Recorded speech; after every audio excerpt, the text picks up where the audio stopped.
Good morning. Good morning, sir. How are you? Very well. Nice to see you and have this opportunity to chat to you this morning, Bruder. Oh, well, yeah, same here. Bruder, how did you become a leader? You know, it's hard to identify a specific time. There's an evolution, and I believe people started looking to me for leadership originally because I was an athlete, and I had the privilege of growing up in a very small rural farm town and being able to participate in a number of the different sports that were in my high school. And it was something that I worked on and excelled to a certain point, and also had the unusual combination of getting good grades. So people started looking to me a little bit for leadership. And as I evolved in my career, I found that I was quite organized, that I loved connecting with people and connecting people, and always tried to espouse excellence. And over time, people started looking to me as leader. I was a leader in our college, in the student government, and then in med school, again, was a leader. And then, of course, when you start in academics, you start at the assistant professor level, but fairly quickly became the director of the research center and residency program. So it's not a time, you evolve, but I've developed leadership opportunities fairly early in my career. So it sounds to me that your leadership credentials were actually identified by others quite early on. And so I wondered if you could perhaps just expand on what do you think makes a leader, and then specifically, what traits do you think that you possess that others may have recognized along the way? I have a mantra that a leader is a VIP. They have to have vision, they have to have integrity, and they have to have a passion for a direction they want to go.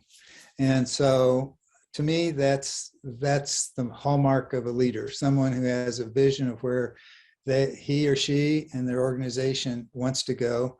They have integrity in terms of their personal integrity and honesty in their commitment to others, and then passion.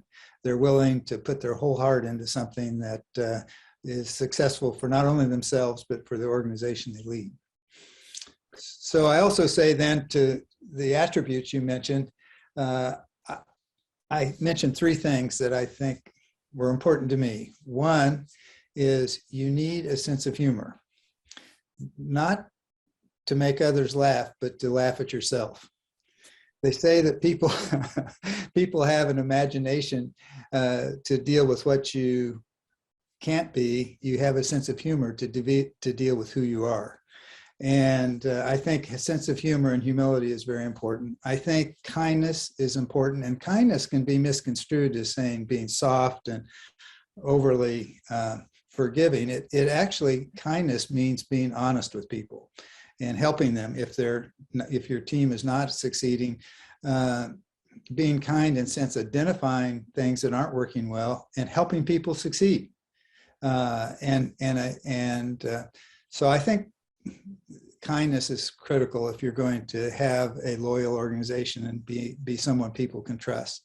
And then finally, I think strategic thinking. If you're going to be a successful leader, you need to think about the context of the organizations in which you work and your environment and your political and economic situation, and think about how you can succeed using the resources that you have. And when failures come, stepping back and thinking strategically why that didn't work and how might we make it work, given the resources and the politics. And so those are the three things: being a VIP, having vision, integrity, and passion. And then for me, having a sense of humor to be able to laugh at yourself and accept your mistakes and not perfect. Secondly, being kind to the people with whom you work. And three, to be strategic in how you think about advancing towards your goals. that was fascinating, and a new acronym for me. I will use that one. You mentioned in your response there about failures, and I just wondered about how you've dealt with some obstacles that have made you're bound to have faced during your career. What's your approach to sort of surmounting obstacles and difficulties and barriers to achieving your strategic vision? Well, I think, like everyone, when you're faced with a failure, it's really disappointing and you're overwhelmed a bit at first, just like when your papers are rejected or your grant's not funded or you don't get a position. But I think the critical thing is to persevere, to understand the failure and step back and strategically think how one might either have approached it differently so you can change direction, or how you should strategically proceed in the future. I had a couple of failures. One, my first academic job, I was recruited because I was a developmental nephrologist and went to work with an individual who decided to leave to go to another university the month before I arrived. And it was quite disappointing. And so I convinced him to help me learn some techniques. And then I found a different mentor, and it ultimately then actually redirected my my area of research to a different area, but tangential, that was I was able to be successful because I found a new mentor. When I came to another organization, there was quite a disappointing financial breakdown, totally unknown to me when I got there. And I had to step back and work with the faculty and learn some financial techniques and get counseling, mentoring to deal with it. And we came out stronger because of it. But everyone encounters disappointments. When I arrived in Seattle, my moving van went over a hill. And I had to calm my wife and myself down, but we survived. So everyone has disappointments. And having been to Seattle, I know there are many hills there for which your moving van could have gone over. You mentioned their mentors, and I just wondered how important mentors were in your leadership journey, but also were there any specific things that you can recall that your mentors gave you in terms of what you learned from them? I can give several very specific examples, and I just appreciate so much. Many of the opportunities I had were from supporters and advocates along the way.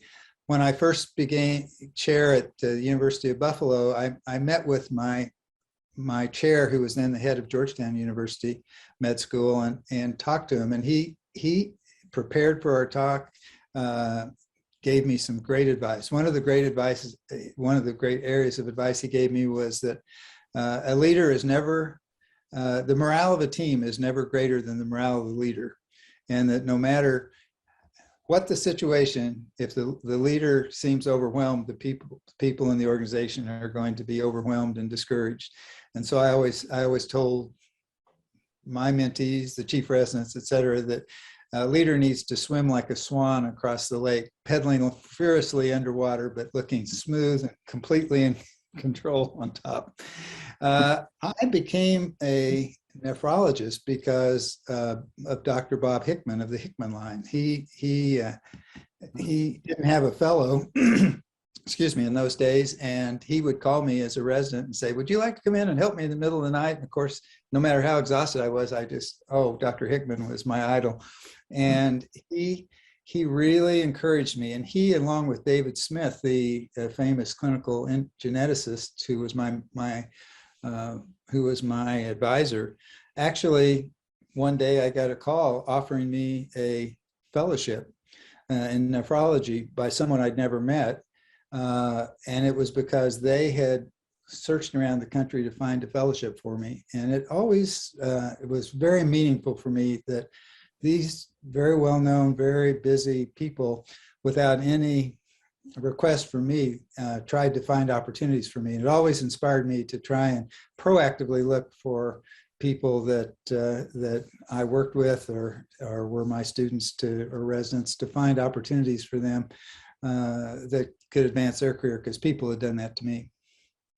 I mean, these to me are all wonderful examples of selfless leadership. And I think most of the things that you've mentioned to me highlight perhaps that that's the style of leadership that you display to your team, selfless leadership. Would you agree, Bruder? Well, I try. I mean, Yeah. to me, I really enjoy the people and respect the people I work with. They're all different. Sometimes they disagree with me on things, but I just have felt very privileged to be a leader, and my goal is to make the organization and the people who I work with successful. Well, it's been wonderful talking to you. Thank you for sharing your leadership journey with us. It's been a real pleasure. Thank you again. Thank you, Sarath. Great seeing you.